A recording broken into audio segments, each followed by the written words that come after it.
Hey guys, it's Tah. Welcome back, and if you're new, thanks so much for stopping by. I appreciate you. So for today, I have a book haul. So excited. But before I do that, I want to tell you a little bit about my day.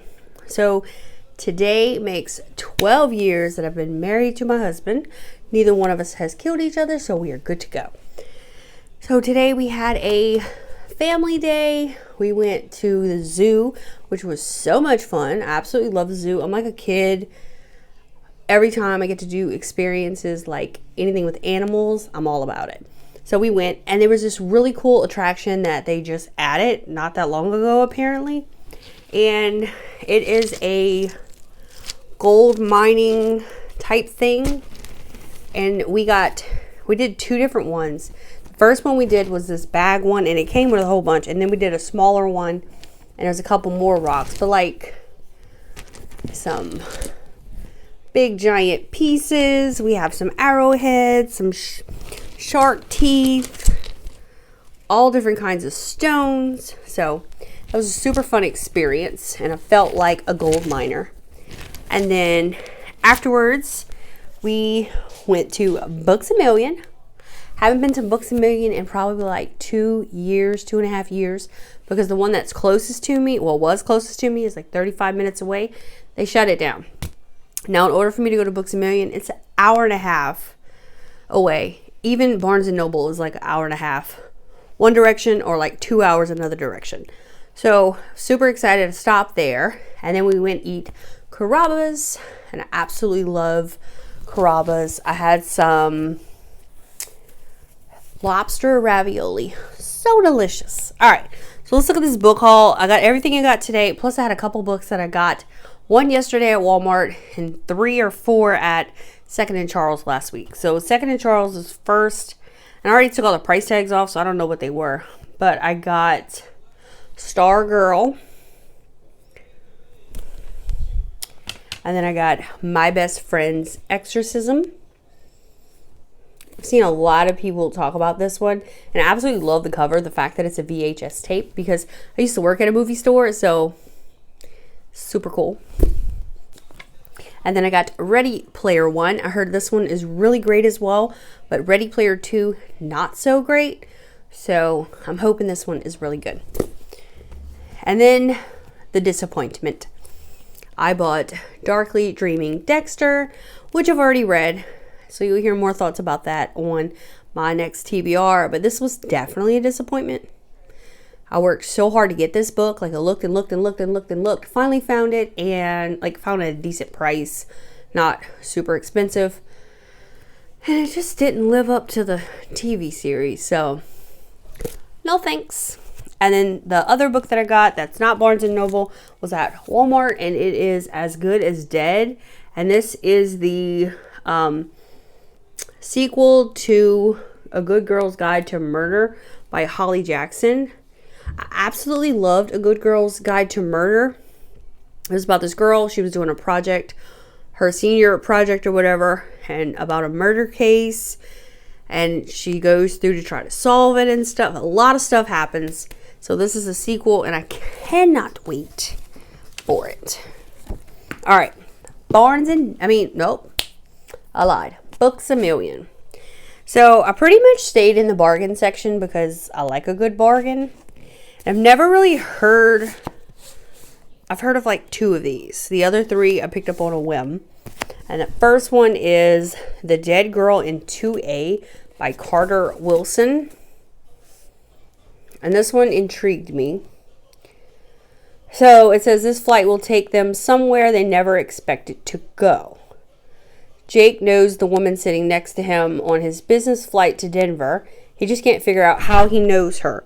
Clara isn't in Jake's line of work and didn't go to college with him. They have nearly nothing in common apart from a deep and shared certainty that they've met before. As their plain conversation deepens, both struggle to figure out what circumstances could have possibly brought them together.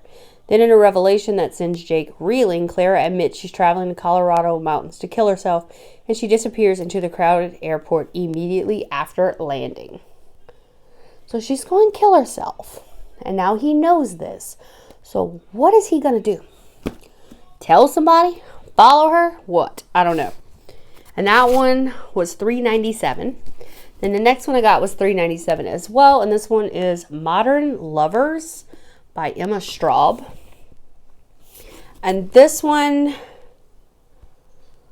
friends and former college bandmates Elizabeth, Andrew, and Zoe have watched one another marry, buy real estate, start businesses and families, all while traveling to hold on to the identities of their youth. But nothing ages them like having to suddenly pass the torch to their offspring. Now nearing 50, they all live within shouting distance, deep in gentrified Brooklyn, and the trappings of the adult world seem to have arrived with ease. But the summer that their children reach maturity and start sleeping together, the fabric of the adults' lives suddenly begins to unravel, and the secrets and revelations that are finally let loose can never be reclaimed. The next one I got was 14 Ways to Die by Vincent Ralph, and it was $5. Super excited. It was on like the main table, which was interesting.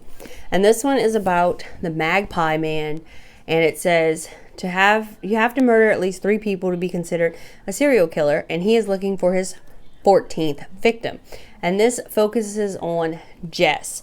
When she was 7, her mother was murdered by the Magpie Man. She was the first of his victims, and 10 years later the killer's still out there and yet to be caught. And Jess decides she applies to be on this like reality show where once a week, I think it is, once a week for a whole day, all her social media, texts, calls, everything, her personal interaction will be seen by viewers.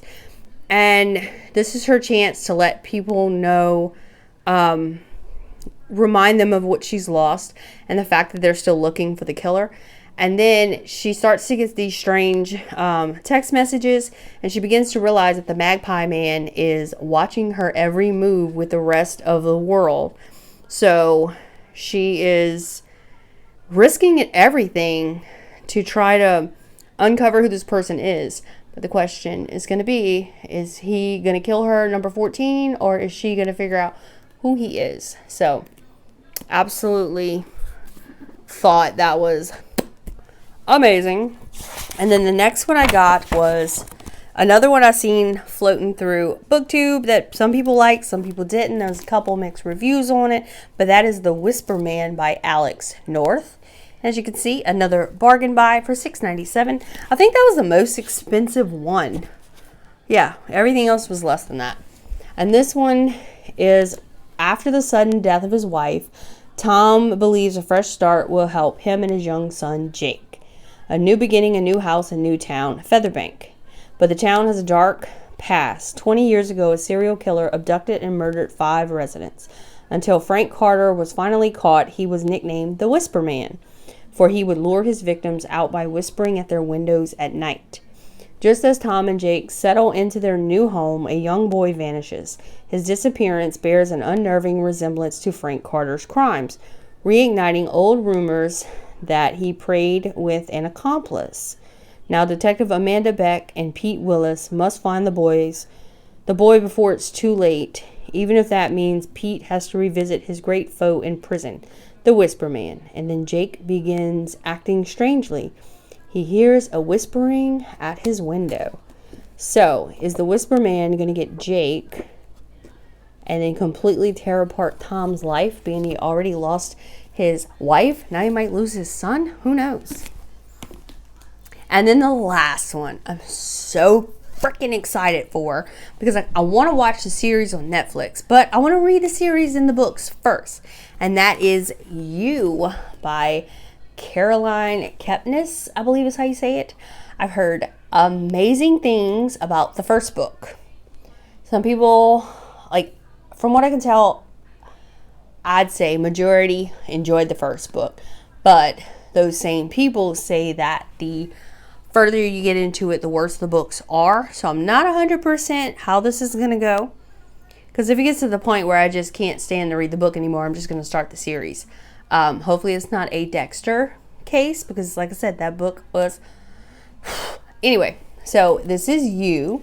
And I want to say I heard somebody said you're in the mind, as you're reading it, you're in the mind of a psychopath or sociopath or something. But When a beautiful, aspiring writer strides into the East Village bookstore where Joe Goldberg works, he does what anyone would do. He Googles a name on her credit card. Right, because everybody does that, right? There is only one Guinevere Beck in New York City. She has a public Facebook account, tweets insistently telling Joe everything he needs to know. She is simply Beck to her friends. She went to Brown University. She lives on Bank Street, and she'll be at a bar in Brooklyn tonight. The perfect place for a chance meeting. As Joe invisibly and obsessively takes control of Beck's life, he begins quietly removing the obstacles that stand in the way of their love. Joe will do anything to ensure Beck finds herself in his waiting arms, even if it means murder. That sounds like it's going to be so good. He's basically saying, you will love me. I'm going to take away anything that gets in the way of that. Stalking you to date you. So I cannot wait. All the previews, like, I try not to look at them. I really like this person. I can't think of his name at the moment as an actor because he looks very familiar. I think I know his name, but I'm not 100%. If you know his name, let me know. I don't want to look up anything else on the Netflix series just in case I ruin something. So that is my amazing haul to myself, my anniversary gift. We had a wonderful day and a wonderful meal. So thank you all for watching. I hope you enjoyed, and I will see you all next time. Bye, guys.